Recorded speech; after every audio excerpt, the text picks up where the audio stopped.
안녕하십니까. 인문학연구소 인현입니다. 이번 시간에는 세계 미스터리 24번째 시간여행이 일어났다고 주장하는 사람들 파트 2가 되겠습니다. 아, 죄송한 말씀인데 제가 이 24번째 시간여행이 일어났다고 주장하는 사람들 파트 2를 계속 깜빡하고 다음 거로 또 다음 거로 넘어갔었습니다. 그래서 25번째, 26번째까지 제가 소개를 해드리다가 제가 이걸 빼먹은 게 생각이 나서 24번째 파트 2를 해드리도록 하겠습니다. 파트 1을 하고 나서 제가 깜빡하고 25번째, 26번째까지 갔었네요. 자, 24번째 시간여행을 위한 필라델피아 실험과 페가수스 프로젝트. 네 번째, 페가수스 프로젝트를 폭로한 앤드류 바시아고. 미국의 변호사이자 작가이며 2016년 대선 후보로 출마하기도 했던 앤드류 바시아고는 미국이 1967년 웜홀을 통한 시공간 이동 기술을 개발했다, 완료했다라고 주장합니다. 그리고 자신이 어린 시절 그 프로젝트에 동원되었다라고 이야기를 했죠. 그의 주장에 따르면 미국 방위고등연구계획국과 CIA, 미 국방성 등에 의해서 1급 프로젝트 2개가 진행이 되었었는데 그것은 각각 시공간 탐사를 목표로 하는 페가수스 프로젝트 1968년에서 1973년까지 있었다고 하고요. 또 원격으로 순간 이동을 하는 프로그램 점프룸이었다고 합니다. 바시아고는 니콜라 테슬라가 만든 텔레포드 장치가 사람들을 우주 내의 먼 곳으로 이동시킬 뿐만 아니라 과거와 미래로 시간여행도 할 수 있도록 개발되었다라고 주장합니다. 그는 이 두 가지 프로젝트 모두 테슬라의 이론과 논문을 바탕으로 하고 있으며 테슬라가 사망한 뒤에 CIA가 그의 집을 모두 뒤진 끝에 텔레포터라는 기술 문건을 입수해 그 원리를 통해서 프로젝트가 진행된 것이라고 이야기합니다. 그는 아버지가 비밀 우주공간 프로젝트의 기술자로 참가했기 때문에 자신 역시도 7살 때부터 12살 때까지 이 프로젝트에 참가하게 되었다라고 밝혔고요. 그곳에는 자신 외에도 시공탐험가 혹은 크로너츠, 시공항해자로 불리는 다수의 아이들이 훈련을 받고 있었다라고 말합니다. 당시 연구원들은 과거와 현재를 오가는 시간여행에서 발생하는 다양한 변수에 아이들이 가장 잘 적응할 수 있을 것이라 판단하였다. 해밍턴 포스트와의 인터뷰 중에서 했던 내용입니다. 그는 자신이 여러 시공간을 탐험했는데 애리조나주의 세도나에서 공룡을 보기도 했고 그리스도가 십자가에서 못 박혀 처형당하는 것도 보았으며 무엇보다 1863년 미국 제16대 대통령 링컨이 게티즈버그에서 연설하는 자리에 있었다라고 말을 합니다. 그는 한 장의 사진에 자신의 모습이 찍혀 있었다라고 말했고요. 해당 장소로 이동하게 된 이유에 대해서 일종의 리허설이었다라고 이야기를 합니다. 또한 그는 엄청난 폭로를 이어갔는데 정부가 시공간 탐사 프로젝트인 페가수스가 완료된 이후에 행성간 공간 이동 프로젝트인 점프룸을 통해서 화성으로 이동한 적이 있다라고 밝힙니다. 그리고 1980년대 초기에 실행된 이 프로젝트에는 미국의 44대 대통령 버락 오바마도 참여했다라는 것이죠. 즉 어린 시절 버락 오바마 역시 크로노츠의 일원으로 선발이 되어서 화성에 다녀왔다라는 것인데 이 증언은 바시아고뿐만 아니라 윌리엄 B. 스틸링즈라는 또 다른 크로노츠도 동의했던 내용입니다. 이들은 2011년 11월 10일에 방송되었던 미국의 전국 라디오 토크쇼 코스트 투 코스트에 함께 출연해서 1981년에서 83년 사이에 화성의 기지를 방문했던 기간 동안에 각각 오바마와 만났다라고 증언합니다. 물론 대부분의 사람들은 이런 바시아고를 비웃었습니다. 그럼에도 불구하고 5개의 학위를 보유한 천재 학자이자 워싱턴주의 능력 있는 변호사 바시아고는 자신의 주장을 굽히지 않았습니다. 그리고 1년 뒤인 2012년 6월 밴쿠버에서 개최된 엑소 유니버시티 세미나에서 닉슨 전 대통령의 특별 보좌관이었던 버나드 맨디즈가 바시아고의 주장은 모두 사실이다라는 증언을 하죠. 맨디즈는 자신이 1980년대까지 미국의 기밀 정보 기관에서 일했으며 닉슨 전 대통령의 특별 보좌관으로 지내는 동안 CIA의 주도하에 놓인 정부의 여러 비밀 프로젝트 관련 사항들을 모아서 관리하는 일을 맡았다라고 합니다. 그리고 그 중에는 바시아고가 이야기했던 페가수스 프로젝트와 점프룸 프로젝트도 존재한다라고 밝혔죠. 바시아고는 자신의 사회적 지위와 명성을 걸고 자신의 주장에 거짓이 없다고 이야기합니다. 그는 직접 화성에 가서 그곳에 외계 생명체와 문명이 존재함을 직접 보았다라고도 말을 했고요. 오바마 역시 이 사실을 알고 있을 것이다 라고 이야기합니다.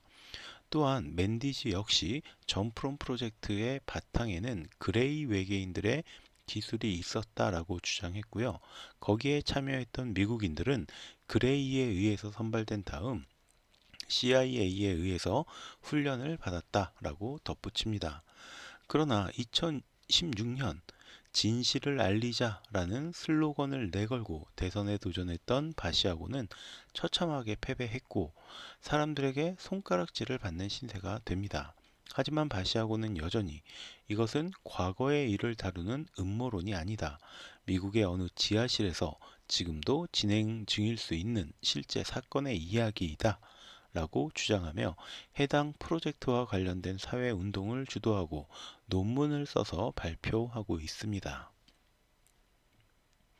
5번째, 여전히 풀리지 않는 시간여행자의 존재.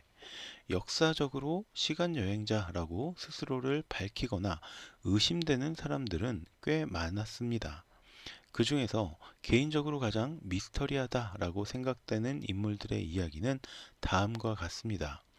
하버드 대학교 출신의 물리학자 알 비렉은 자신이 필라델피아 실험에 참여했으며 이후 미국 롱아일랜드주의 몬탁 공군기지에서 실행한 프로젝트에 참가했고 화성을 비롯한 여러 외계 행성은 물론이고 10만 년 전의 과거와 6037년의 미래도 여행을 했다라고 주장합니다.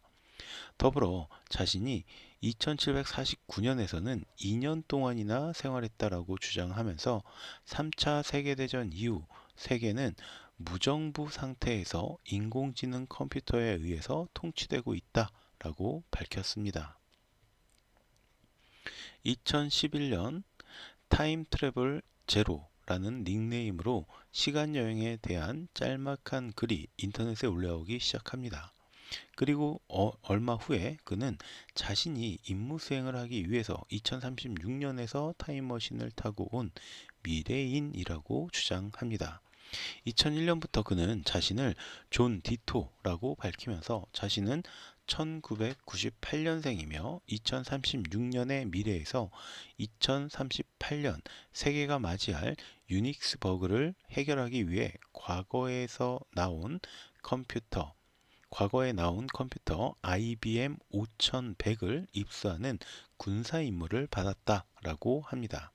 그 임무를 수행하기 위해 처음에는 1975년으로 워프했으며 그 후 자신이 태어난 시대를 관광하기 위해 1998년으로 워프했고 현재는 2000년으로 워프해서 다른 간단한 업무를 수행하면서 보급된 인터넷을 통해 자신의 존재를 남긴다라고 밝혔습니다. 존 디토는 타임머신에 대한 상세한 설명, 전문가가 아니면 접근이 어려웠을 여러 사실들을 제시했고, 당시에 여러 가지 예언을 남겼는데, 그것들 중 대부분이 적중하면서 사람들의 관심을 끌게 되었죠. 우선 그는 미국이 이라크가 대량 살상 무기를 만들어서 숨기고 있어서 걸프전이 발발할 것이다 라고 예측을 했고요. 당시에는 강대국으로 불리기 어려웠던 중국이 우주에 진출할 것이다 라고도 했고, 칠부적으로 완벽하게 결말이 났었던 스타워즈의 속편이 나올 것이다 라는 것도 예측했습니다. 또 유튜브가 없던 당시에 2036년에는 사람들이 인터넷에 자신들의 쇼를 보여준다 라는 말을 하기도 했으며, 어디에서든 인터넷 무선 접속이 가능하다라는 예측을 남기기도 했습니다. 다만 이런 예측들은 당시 시사에 민감한 사람들이라면 어느 정도는 예측이 가능한 영역에 있다라고 반론하는 사람들도 많아서 조금 애매한 점도 있습니다.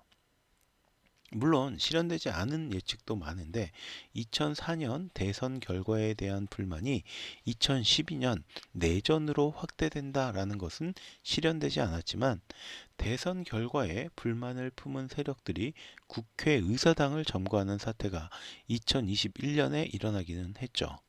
또 2004년 이후 올림픽이 열리지 않다가 2040년이 되어서야 부활할 것이다 라고 예언했지만, 코로나19로 인해서 2020년 도쿄 올림픽이 1년 연기되기는 했지만 2021년에 다시 열렸고요. 2015년 3월 12일 러시아가 미국에 핵 공격을 시작하며 제3차 세계대전이 발발한다라고 했지만 일어나지 않았고, 다만 2022년 우크라이나와 러시아 사이에 전쟁이 발발하면서 핵 공격 위협이 높아지기는 했습니다. 2003년 1월 28일 FBI는 내부거래 혐의로 앤드류 칼슨이라는 인물을 체포합니다. 미국 증권거래위원회에 따르면 그는 불과 2주 만에 126차례의 거래를 통해서 초기 투자금 800달러를 3억 5천만 달러로 증가시켰기 때문입니다. 2주 만에 800달러를 3억 5천만 달러로 만들었다. 이 정도면 뭐 신의 손을 뛰어넘는 거죠. 당시 44세였던 그는 신문 조사 과정에서 수사관들에게 자신이 2256년에서 온 시간 여행자이며 미래 사건에 대한 고급 지식을 이용해 주식 시장에서 이익을 얻었다라고 주장합니다. 물론 FBI는 그의 주장을 무시했지만 이 사실이 외부에 알려지면서 많은 사람들의 이목을 끌게 되었죠. 그러나 미스터리한 점은 미 연방조사국과 증권감독원의 조사에 의해 당시 그 어떠한 과거 기록도 그에 대한 그 어떠한 기록도 찾을 수가 없었다라는 것입니다. FBI에서 털었는데 과거가 안 나왔다. 굉장히 희한한 일이죠. 칼슨은 자신의 주장을 입증하기 위해 미국이 이라크를 침공할 것이다 라고 예언을 했고, 실제로 3월 20일 미국은 이라크와 전쟁을 시작합니다. 이후 그는 자신을 풀어준다면 그는 오사마 빈 라덴의 거처와 후천성 면역 결핍증 에이즈 치료 방법을 알려주겠다라고 제안했지만, 타임머신의 위치를 알려주면 풀어주겠다라는 FBI의 제안에는 거절을 했고, 결국 징역형을 선고받고 감옥에 갇히게 됩니다. 그러나 얼마 뒤에 정체불명의 남자가 100만 달러를 대신 보석금으로 지불해서 풀려나게 되었는데, 그 후로 칼슨의 행방은 완전히 사라져서 지금까지도 알 수 없는 상태라고 합니다. 이들 외에도 스스로 시간여행자라고 주장했던 사람들은 많았지만 대부분 조작으로 밝혀졌습니다. 그러나 여전히 명확하게 밝혀지지 않은 주장들도 많이 있는데, 정말 시간여행은 가능하고 현재도 우리가 모르는 곳에 누군가가 시간이라는 제약을 뛰어넘고 있는 것은 아닌지 궁금한 마음이 듭니다. 마무리로 당시 시대 상황과 어울리지 않는 이상한 사람들, 즉 시간 여행자처럼 보이는 인물들이 찍힌 사진들을 인터넷에서 찾아서 모아봤으니까 여러분들의 상상력도 한번 발휘해 보시기 바랍니다. 자, 1938년 흑백 영화 속에서 등장한 휴대전화를 든 여성의 모습이 찍힌 것도 있었고요. 또 1941년 캐나다 사우스포크 다리 재건 현장에 모여있는 군중 속에서 이 시대 사람들과는 굉장히 다른 특이한 옷차림, 그리고 뭔가 카메라를 들고 있는 듯한 이런 남성의 모습도 있었고요. 1995년 마이크 타이슨의 권투 경기 중에 한 관중이 스마트폰처럼 보이는 뭔가를 들고 있는 모습이 찍히기도 했습니다. 또 1928년 영화인 더 서커스에서 역시 휴대전화를 든 듯한 노부인이 지나가는 모습이 촬영되기도 했고요. 1917년 케이프 스콧 스토리라는 책에는 굉장히 또 미스터리한 청년의 모습이 찍히기도 했습니다. 완전히 그 시대 사람들과는 전혀 다른, 그 시대 사람들은 뭔가 이 양복 같은 걸 입고 있었는데 이 사람은 반팔티에 반바지를 입고 앉아 있죠. 물론 위의 사진들이 모두 시간 여행자가 존재한다라는 주장을 뒷받침하는 것은 아닙니다. 그저 우연하게 현재의 기기 혹은 옷차림과 비슷한 것을 지니고 있다가 또 입고 있다가 찍힌 것일 수도 있죠. 그러나 분명히 당시의 시대상과는 어울리지 않는다라는 점만은 분명합니다. 그래서 시간 여행은 여전히 현재 진행형인 미스터리로 남아 있습니다. 자, 그럼 오늘 이야기는 여기서 마치도록 하고 저는 다음 시간에 또 다른 콘텐츠로 찾아뵙도록 하겠습니다. 오늘 제가 들려드린 이야기가 여러분의 흥미와 호기심을 조금이라도 만족시켜 드렸다면 구독과 좋아요도 부탁드리겠습니다. 감사합니다.